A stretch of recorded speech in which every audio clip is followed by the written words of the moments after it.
welcome back to Leah's Bible podcast. I hope you have a beautiful day,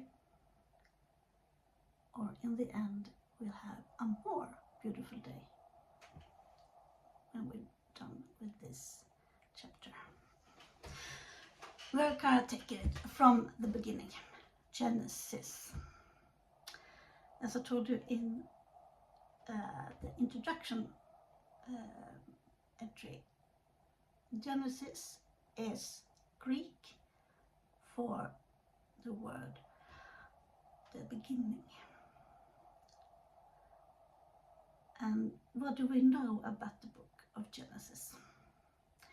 It has probably many different writers, and some kind of origin is hard to find, and therefore it's difficult to get a date on the text.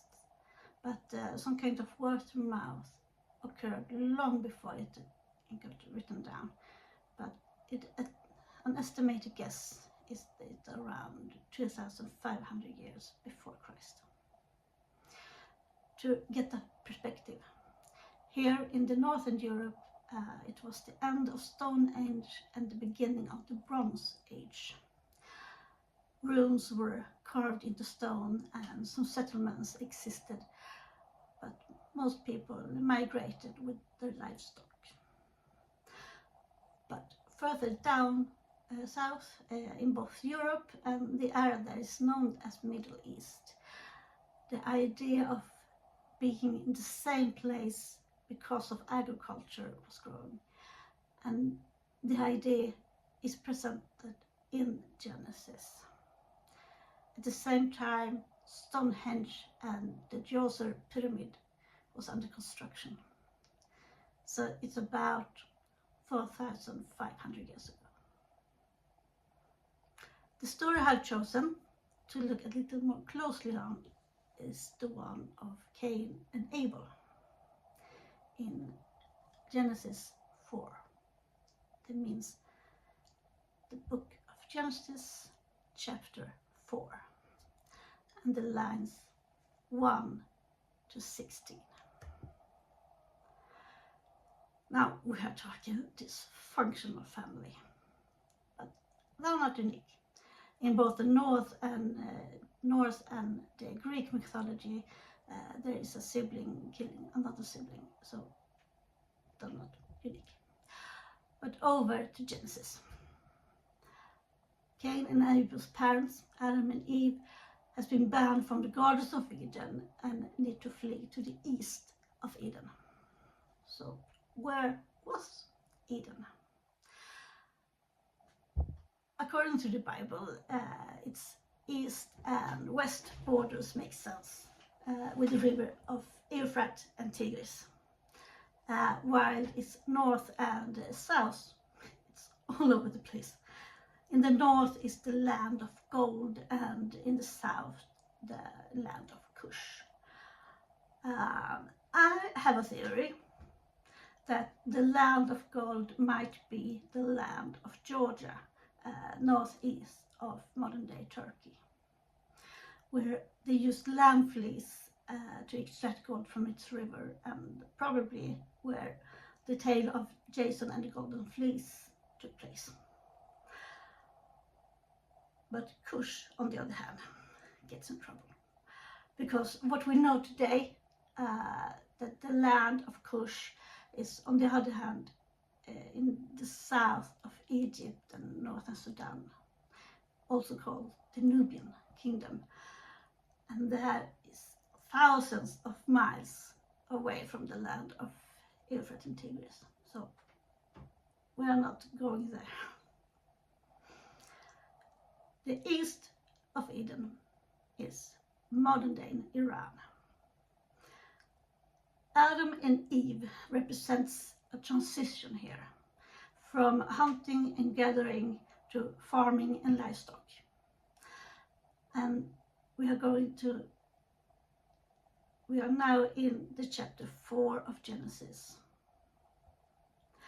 Eve gives birth to Cain, and directly after comes Abel.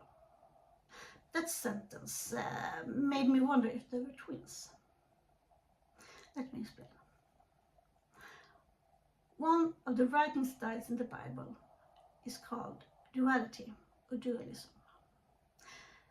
That's like the meaning of saying two sides of the same coin. Remember where I started about the growth of agriculture. The next sentence states that Abel is a herdsman and Cain farmed the lands. Both provided livelihood and a food source.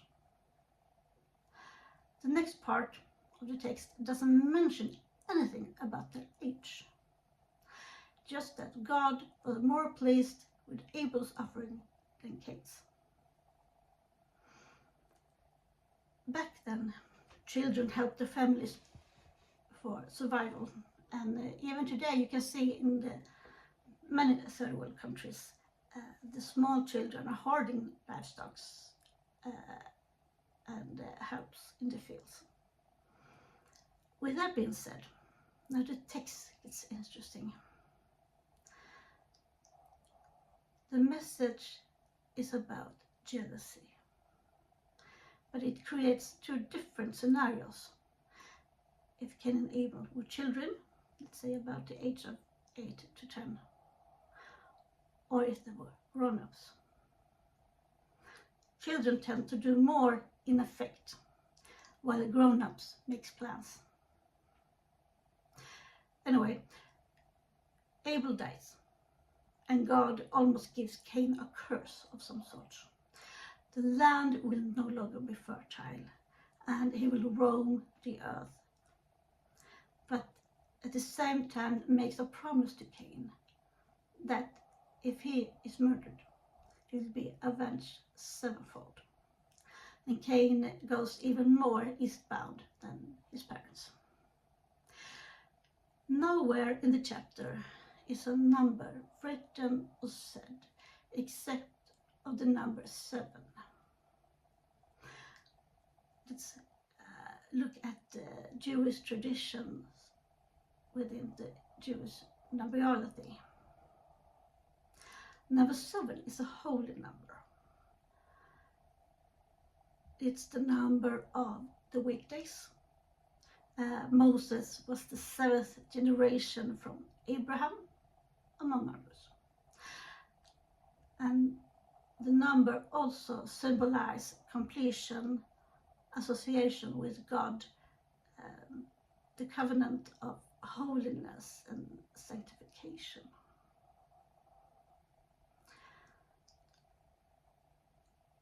So, now comes my questions for this chapter. And I will written down in the caption, of course. How is God portrayed? Is there a word or a sentence you get stuck on, and why? And are Cain and Abel children or grown-ups? And does the meaning of the chapter change?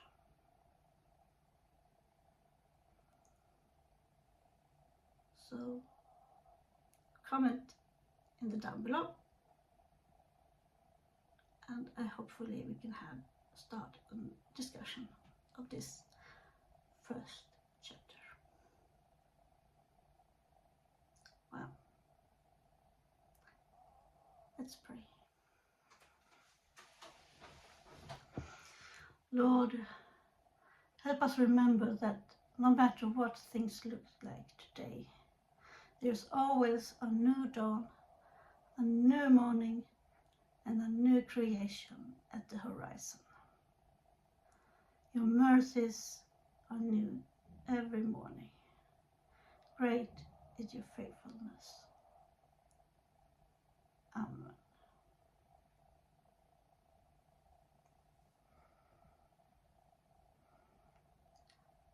I hope we can start the journey together. Have a beautiful day.